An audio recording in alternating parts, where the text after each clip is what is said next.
All welcome to our channel. Bhadradri సీతారాముల కళ్యాణంలో వాడిన బట్టలు మీకు కావాలా?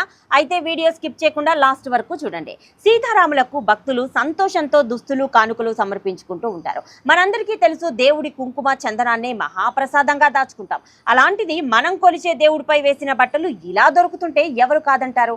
వాటిలో కూడా క్వాలిటీని బట్టి అమ్మేవారే ప్రైస్ ట్యాగ్స్ వేస్తుంటారు. సో దీంట్లో కూడా ప్రైస్ ట్యాగ్స్ అనేవి డిఫరెంట్ గా ఉన్నాయన్నమాట. 2000 నుంచి 10,000 వరకు మెయిన్ చూసినవి అయితే ఉన్నాయి. సో మొత్తానికి ఇక్కడ అమ్మవారి చీరలు, స్వామివారి పంచా పై వస్త్రం అంటూ అన్నీ దొరుకుతాయి. So ladies are always ladies కాబట్టి ఇక్కడ మా చెల్లి ఏదో కలర్ కాంబినేషన్ కోసం వెతుకుతుంది. అదేంటో ఒకసారి చూసేద్దాం. కిరణ్, ఏం కావాలి నీకు? క్రీమ్ అండ్ గ్రీన్ కలర్, అప్పట్లో వచ్చే వైట్ కలర్. అబ్బో, మీకు కూడా ఈ బట్టలు కావాలి అని అంటే రామాలయం మెయిన్ ద్వారం ఎదురుగా ఆంజనేయ స్వామి టెంపుల్ ఉంటుంది. దానికి రైట్ సైడ్ మండపం మధ్యలో ఈ స్టాల్ ఉంటుంది. మీరు ఆనందంగా తీసుకోవచ్చు. ఈ వీడియో మీకు నచ్చితే ఒక చిన్న like, share with your friends. And ఇలాంటి మరెన్నో విషయాల కోసం ప్లీజ్ డూ సబ్స్క్రైబ్.